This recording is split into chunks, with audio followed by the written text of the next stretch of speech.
सपने वो नहीं जो सोते हुए देखे जाएं, सपने तो वो हैं जो आपको सोने ना दे। ये शेर कहा था डॉक्टर एपीजे अब्दुल कलाम ने, जिन्होंने अपनी मिसाल पूरी दुनिया में पेश की थी। आज हम ऐसी ही मिसाल की बात करने जा रहे हैं जो बच्चे हैं गाज़ियाबाद के ग्राम मसूरी के, जिन्होंने गाज़ियाबाद को तीसरे नंबर पर जो शिक्षा को लेकर पीसीएम में तीसरा स्थान प्राप्त किया है।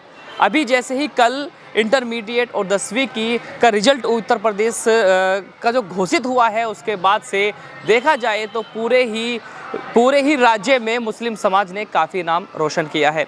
चलिए अब बात करेंगे। हमारे साथ रिहान मौजूद हैं और इस वक्त हम मौजूद हैं मसूरी के निदा इंटर कॉलेज में, और यहाँ जिस तरह से रिहान को भी सम्मानित किया जा रहा है और रिहान को जो उसकी शाबाशी है उसको लेकर भी बात की जाएगी। और हमारे साथ यहाँ पर बात की जाए तो निदा इंटर कॉलेज की जो संचालक है वो भी हमारे साथ मौजूद हैं, उनसे भी हम बात कर लेंगे। पहले हम सवालों में घेरेंगे, सवालों में बात करेंगे रिहान से। रिहान, सबसे पहले हमारे चैनल के माध्यम से आपका को बहुत बहुत बधाई कि आपने ज़िले को तीसरे नंबर पर आपने टॉप किया है।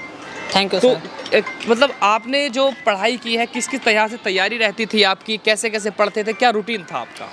सर पहले मैं स्कूल से जाकर हर सब्जेक्ट पर वो फोकस करता था जो आज क्लास में पढ़ाया गया। पहले उसे पढ़कर जो समझ में नहीं आता था हेडलाइन करता था लाइनों को, फिर उसे खुद समझने की कोशिश करता था। फिर अगर अपना समझ में नहीं आता था फिर स्कूल में आकर अगले दिन टीचरों से पूछा करता था, और टीचर मेरा डाउट क्लियर कर देते थे। इस तरह से रोज़ का मेरा रूटीन था, जो कुछ समझ में ना आए उसे हाईलाइट करके अगले दिन टीचरों से पूछा जाए। और ये था कि हर सब्जेक्ट को इक्वल टाइम देना, दिन में लगभग 8 घंटे पढ़ना, ये बहुत ज़रूरी है। हर सब्जेक्ट को इक्वल टाइम ना देने से, क्योंकि एक दो सब्जेक्ट में फिर नंबर कम रह जाते हैं, इसलिए सभी सब्जेक्टों को इक्वल टाइम देना ज़रूरी है, बहुत ज़रूरी है। अच्छा, आपसे बात की जाए, आप जो है 8-8 घंटे पढ़ रहे हैं और इतना डीपली सेल्फ स्टडी कर रहे हैं, तो इसको लेकर के आपके मन में क्या है कि आपको बनना क्या है? क्या कोई ऐसी बड़े उच्च स्तर की तैयारी कर रहे हैं? इस बारे में बात करेंगे। सर अभी तो मैं फ़िलहाल ड्रॉप लिया है मैंने IIT JEE के लिए। मैं IIT JEE की तैयारी करने वाला हूँ अब कुछ दिनों में। मैं IIT में जाकर बीटेक करूँगा कंप्यूटर साइंस से। मेरा सपना है सॉफ्टवेयर इंजीनियर बनने का। मैं एक ऐसा AI डेवलप करना चाहता हूँ जो किसी भी लैंग्वेज को किसी भी लैंग्वेज में डब कर दे। ये जो चीज़ें हैं आपके माइंड में कैसे आई? क्या आपने किसी को देखा? क्या आपने सोचा मुझे ऐसा करना है और अच्छे अंक प्राप्त करूंगा, अच्छे नंबर लेके आऊँगा, अच्छा स्थान प्राप्त करूंगा तो तभी मैं सक्सेस हो सकता हूँ? तो कैसे ये सब आपके माइंड में आया? सर ये माइंड में तो नहीं था, लेकिन जो हमारे टीचर्स थे उन्होंने हमें बहुत मोटिवेट किया इस चीज़ के लिए। उन्होंने हमें समझाया क्या करना चाहिए क्या नहीं, किस चीज़ में कितना स्कोप है। उन्होंने कभी हमें डिमोटिवेट नहीं किया, कभी हमें निराश नहीं होने दिया। उन्होंने हमेशा ही हमें अगर हमारे कम नंबर भी आते तो उन्होंने कहा बेटा कोई बात नहीं, नेक्स्ट बार तुम बहुत अच्छा करोगे। अच्छा, हम बात करें कि जैसे कि आप एक स्टूडेंट भी हैं और इसी के साथ में कहें कि जो स्टूडेंट्स डिप्रेस हो जाते हैं या बहुत बर्डन ले लेते हैं पढ़ाई का, तो क्या वो सक्सेस हो पाते हैं या स्टडी को जो है फ्रीली करना चाहिए? कैसे? सर मैं तो यही कहूँगा कि स्टडी को फ्रीली करना चाहिए। सबसे पहले कि पेरेंट्सों को बच्चों पर दबाव नहीं डालना चाहिए। बच्चा जिस चीज़ को लेना चाहता है, चाहे वो आर्ट स्ट्रीम हो, कॉमर्स हो या साइंस, जिसमें भी उसका मन है उसे वो लेना चाहिए, क्योंकि जिसमें उसका मन होता है वो उसी में अच्छे तरीके से पकड़ बना पाता है अपनी। और पेरेंट्सों के साथ साथ टीचरों को भी बच्चों को मोटिवेट करता रहना चाहिए, जिससे कि वो हताश ना हो। चलिए, हमारे साथ जो है निदा इंटर कॉलेज की संचालक है, उनसे भी हम बात करेंगे। रिहान ने आज जो है आपका स्कूल और पूरा ज़िला टॉप किया है, तीसरे नंबर पर स्थान प्राप्त किया है 12वीं में, तो क्या कहेंगी और शिक्षा को लेकर के क्या कहना है आपका? एक शेर है कि ज़मीं ज़रा नम हो, मिट्टी ज़रा नम हो तो बड़ी ज़रख़ेज़ होती है। टीचर्स का अच्छा होना बेहद ज़रूरी है।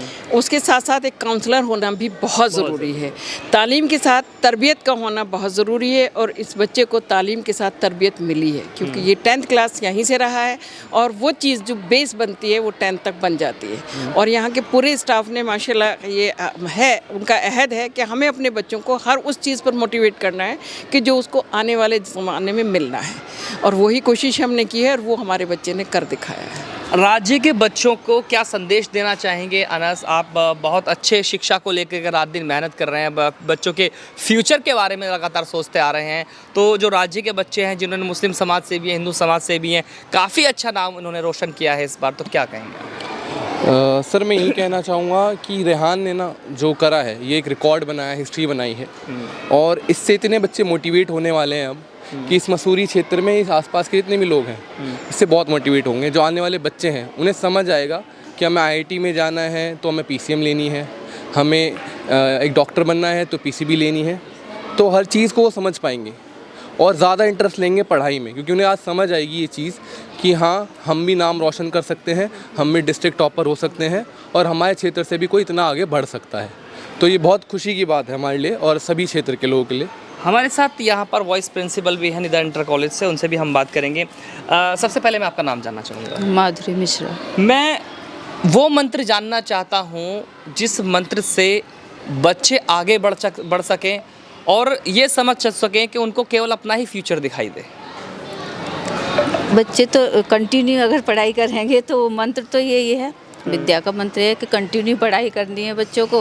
अदर कोई भी चीज़ रहती है तो उसमें बच्चों को थोड़ा ध्यान नहीं देना चाहिए। विद्या अगर जिस समय पढ़ रहे हैं, क्योंकि एज लिमिट होती है, पढ़ाई की भी कोई लिमिट होती है, तो रेगुलर बच्चे अगर उसका अध्ययन करेंगे तो आगे बढ़ेंगे। तो जैसे आपने देखा कि रेहान ने आज जो है ज़िला जो तीसरे नंबर पर टॉप किया है और इसी को लेकर के अगर हम बात करें, जैसे मैंने पहला शेर कहा था, एपीजे अब्दुल कलाम ने जो कहा था वो सच्चाई तो ये मायने रखती है कि जब सपने, जैसे रेहान ने खुद बताया था कि मैं बहुत कुछ सोच रहा हूँ और जो सोच कर चल रहा है, सोचना जो है वो ठीक है, क्योंकि डिप्रेशन जब अपने माइंड पर ले आते हैं, जो डिप्रेस होना शुरू हो जाते हैं तो वो पढ़ाई नहीं बल्कि अपने माइंड को हैक कर लेते हैं। बात की जाए कि जब हम फ्रीली होते हैं और जब एक ही सब्जेक्ट पर या एक ही जो हमारा टारगेट होता है उस पर हम सोचते हैं तो हमें कामयाबी की सीढ़ी नज़र आनी शुरू हो जाती है और मंजिल हमारे सामने ही होती है। तो मंजिल अब रेहान की भी दूर नहीं है। तो मेरे साथ बने रहिए, क्योंकि रेहान आज अपने क्षेत्र का नाम ही नहीं बल्कि ज़िले का भी और राज्य का भी और देश का भी नाम रोशन करेंगे। मेरे साथ बने रहिए। मैं चौधरी अफसर हमारे सहयोगी के साथ, एशियन न्यूज़ गाज़ियाबाद।